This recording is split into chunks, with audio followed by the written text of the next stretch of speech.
Ketika mereka menyaksikan bos mereka diserang, para pengawal Surya segera bergegas ke depan dan ingin mengepung Niko, tetapi dia dihadang oleh pengawal dari keluarga Samuel. Tiba-tiba situasinya menjadi terbalik di mana orang-orang yang bekerja untuk keluarga Romario tergeletak di lantai dan berlutut saat mereka berteriak kesakitan. Dengan wajah serius seperti malaikat maut, Niko langsung menghampiri Surya. "Di mana Haris?" Bahkan jika Surya itu idiot, dia sekarang bisa tahu bahwa Tiara sama sekali tidak berselisih dengan Niko. Terlebih lagi, Niko bahkan datang untuk membantu Tiara. Mengancam Tiara adalah permainan anak-anak baginya. Tetapi hal itu sama sekali tidak mempengaruhi Niko, karena Surya hanya terdiam dan tidak berani mengucapkan sepatah kata pun. Bagi Surya, Niko itu sangat menakutkan dan dia tidak keberatan untuk menyerahkan diska lepas tersebut jika itu berarti nyawanya bisa diselamatkan. Bahkan jika perusahaannya bangkrut, biarlah sudah. Namun jelas bahwa Niko tidak ingin Surya kabur dengan mudah. Ketika Surya tidak menjawabnya, Niko meliriknya dari atas. "Di mana dia?" Surya tidak yakin entah itu karena rasa sakit atau karena ketakutan, tetapi punggungnya langsung basah oleh keringat. Wajahnya juga tertutup lapisan keringat dingin karena dia berada dalam situasi yang mencekam. Menyerang balik sama saja dengan menginginkan kematiannya sendiri.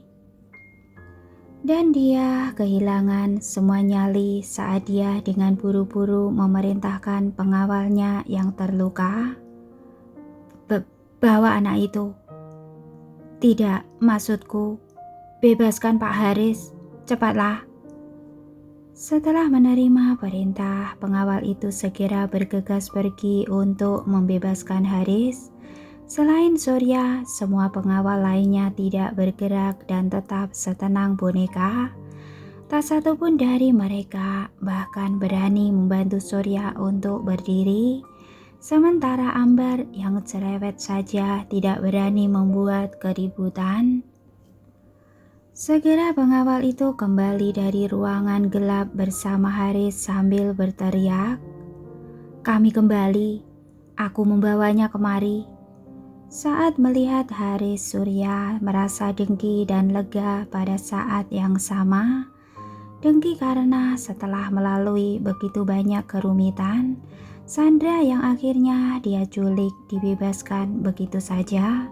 Paling tidak dia sudah memberikan Pandu si anak nakal itu pukulan, tetapi dia juga merasakan akibatnya sendiri karena tendangan Niko sebelumnya hampir membuatnya mati. Namun Surya merasa lega karena dia tidak melampiaskannya kepada Haris setelah membawanya kembali. Jika tidak, dia rasa bahwa akhir kehidupannya akan jauh lebih buruk dari sekarang. Setelah dibebaskan, Haris masih sedikit bingung, berpikir bahwa Pandu benar-benar menyerahkan perangkat lunak itu sebagai imbalan atas pembebasannya dengan selamat. Karena itu, dia langsung berteriak ketika dia melihat Pandu. "Pandu, jangan berikan perangkat lunak itu padanya. Aku baik-baik saja."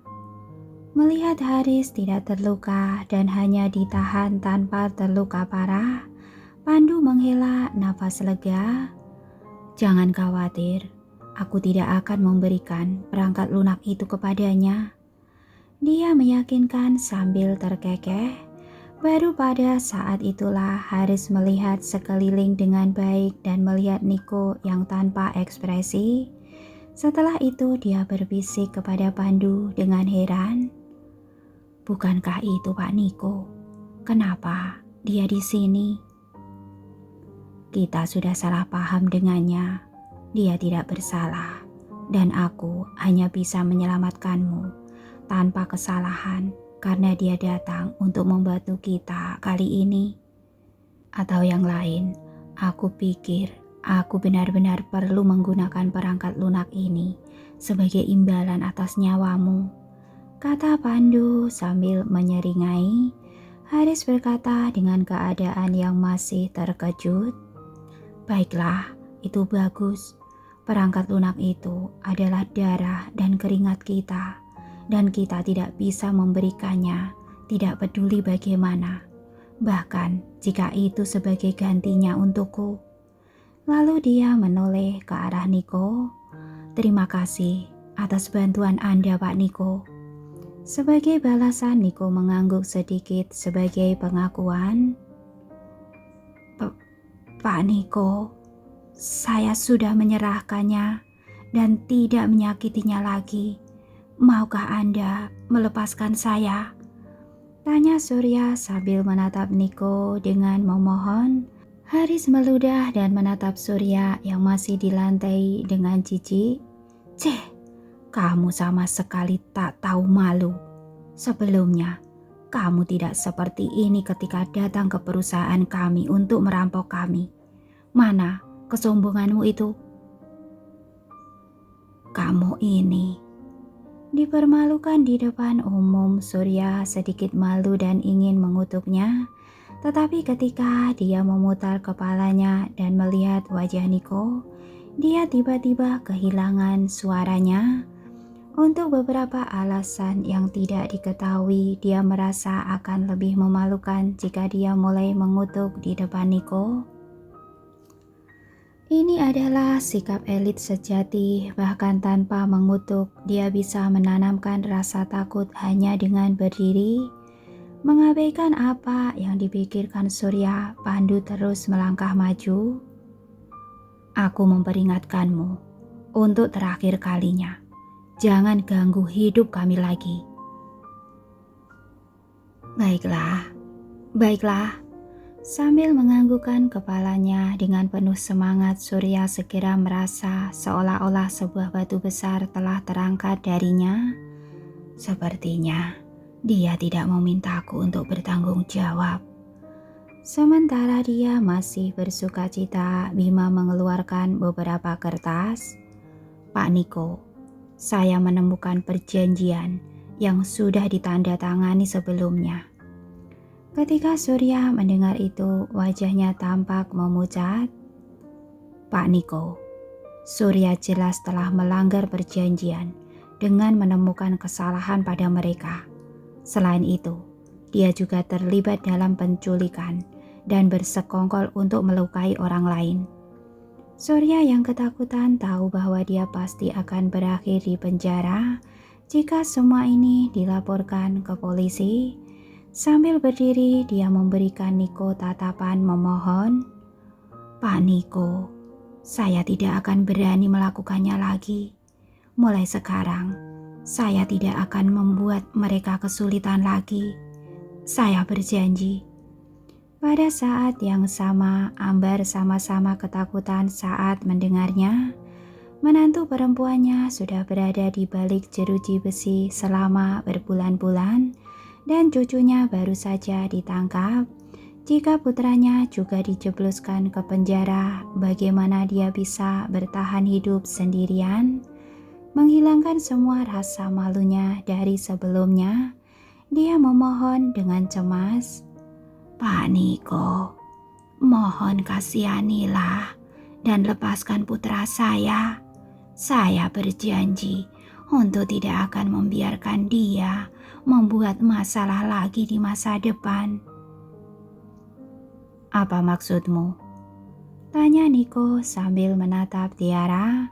Semua mata di ruangan itu menoleh ke arah Tiara juga. Beberapa orang memohon padanya dan ada juga beberapa yang bertekad. Kemudian suara Tiara yang tajam dan dingin menggema. Tidak ada gunanya mengasihani mereka dan biarkan hukum yang akan mengurus mereka. Juga ada kamera pengawas dengan perekam suara di sebelahnya. Ambil semua itu sebagai bukti, kata Tiara menunjuk ke lensa yang menunjuk dirinya sendiri. Sekali lagi Surya merosot ke lantai. Awalnya dia ingin menggunakan kamera pengawas itu sebagai senjata untuk memeras mereka. Tetapi tanpa diduga, Tiara juga tahu bahwa perekam suaranya ada di sana.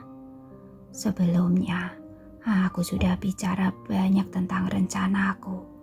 Tetapi sekarang, Niko mengangguk memberi isyarat kepada Bima untuk mengumpulkan semua bukti. Meskipun dia tidak mengatakan apa-apa, dia memiliki pemahaman lain yang lebih dalam tentang kepribadian Tiara. Pada awalnya dia berpikir bahwa Tiara adalah sosok yang pendiam dan lemah, tetapi dia kemudian menyadari bahwa Tiara cukup tangguh. Dan sekarang dia bahkan bisa berdiri dengan alasan alih-alih hubungan darah dan saudaranya, berani dengan perasaannya dan juga sedikit lancang. Perhatiannya terhadap detail itu agak menarik perhatian Niko. Setelah meninggalkan tempat kejadian untuk Bima dan pengawalnya, Niko mengantar Tiara dan yang lainnya pulang sebelum menyetir sendirian ke kediaman keluarga Samuel. Di rumah Reksa sedang minum teh sambil bermain catur sendirian, dan Andi, kepala pelayan, bergegas ke arahnya setelah menerima telepon. "Sesuatu telah terjadi, Pak. Bicaralah." Sambil mengangkat matanya, Reksa menatapnya dengan malas dan lanjut dengan minum teh dan bermain catur.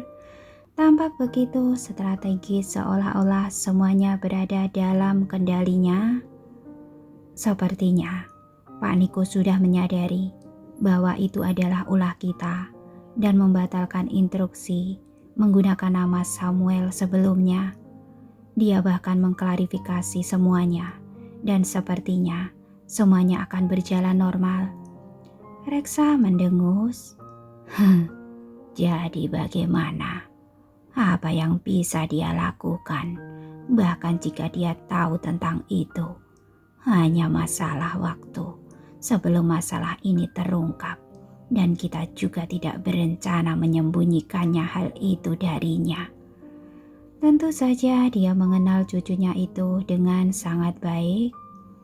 Niko akan melakukan ini karena dia sengaja dan merasa bahwa saudara kandung Tiara telah mendapatkan masalah yang tidak beralasan. Ini semua karena dia.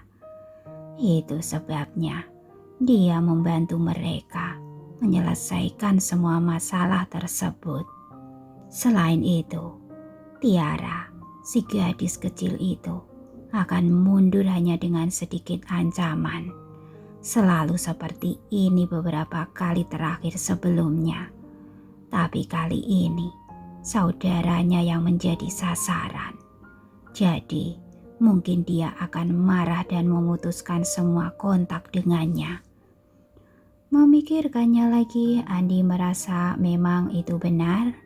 Selain itu, Niko memiliki kepribadian yang kuat dan tidak akan melakukan sesuatu yang akan membuat dirinya dilecehkan.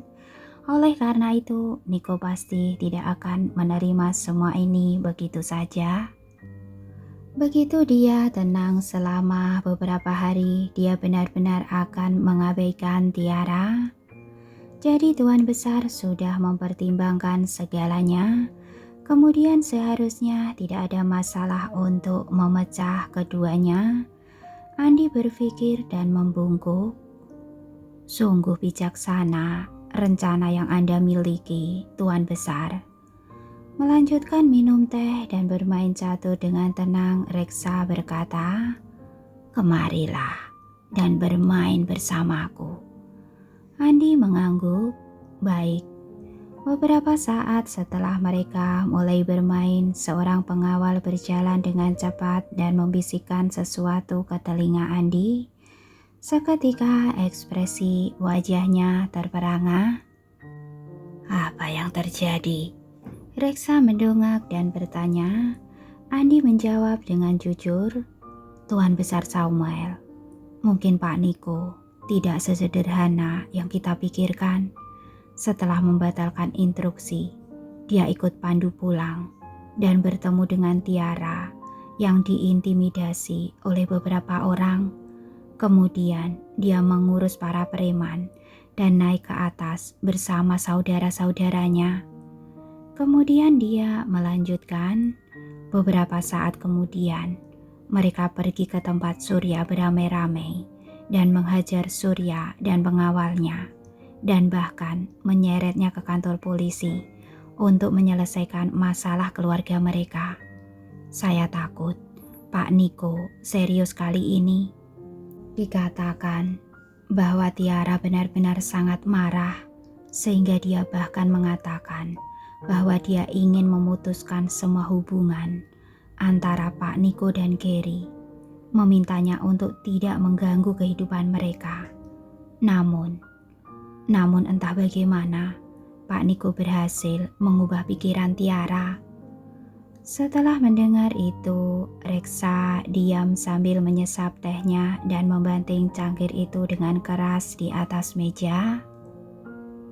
Ekspresinya tenang di wajahnya benar-benar menghilang dan dia tampak sedikit marah. Dasar anak nakal. Setelah semua perhitungannya yang cermat termasuk memprediksi reaksi Tiara dengan benar, dia tidak menyangka bahwa cucunya sendiri yang tidak bertindak sesuai dengan harapannya. Bahkan Tiara, jika dia marah dan pergi dengan gusar, kenapa dia berbicara pada wanita itu dan menjelaskan banyak padanya? Reksa tidak pernah membayangkan bahwa cucu yang dia besarkan sendiri itu sangat luar biasa, sehingga tidak ada orang lain di kota Metro Jaya yang bisa menandinginya. Presidir muda yang tinggi dan perkasa dari sebuah perusahaan akan melakukan semua ini demi seorang Tiara. Berdasarkan poin ini saja, saudara kandung Tiara harus pergi.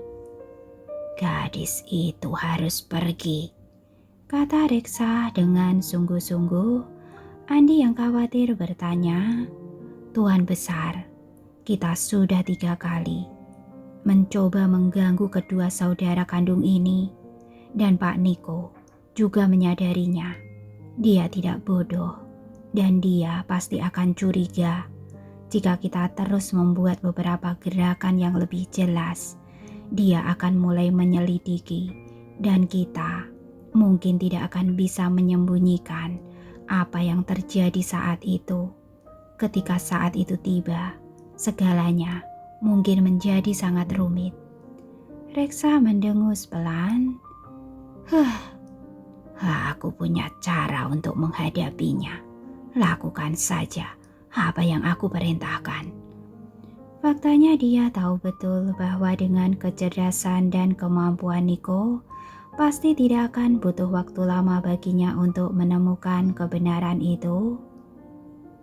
Jadi bagaimana jika dia mengetahuinya? Dia membenci wanita yang meninggalkan Gary sampai ke intinya. Dan itu tidak akan mengubah apapun, bahkan jika wanita itu adalah Tiara.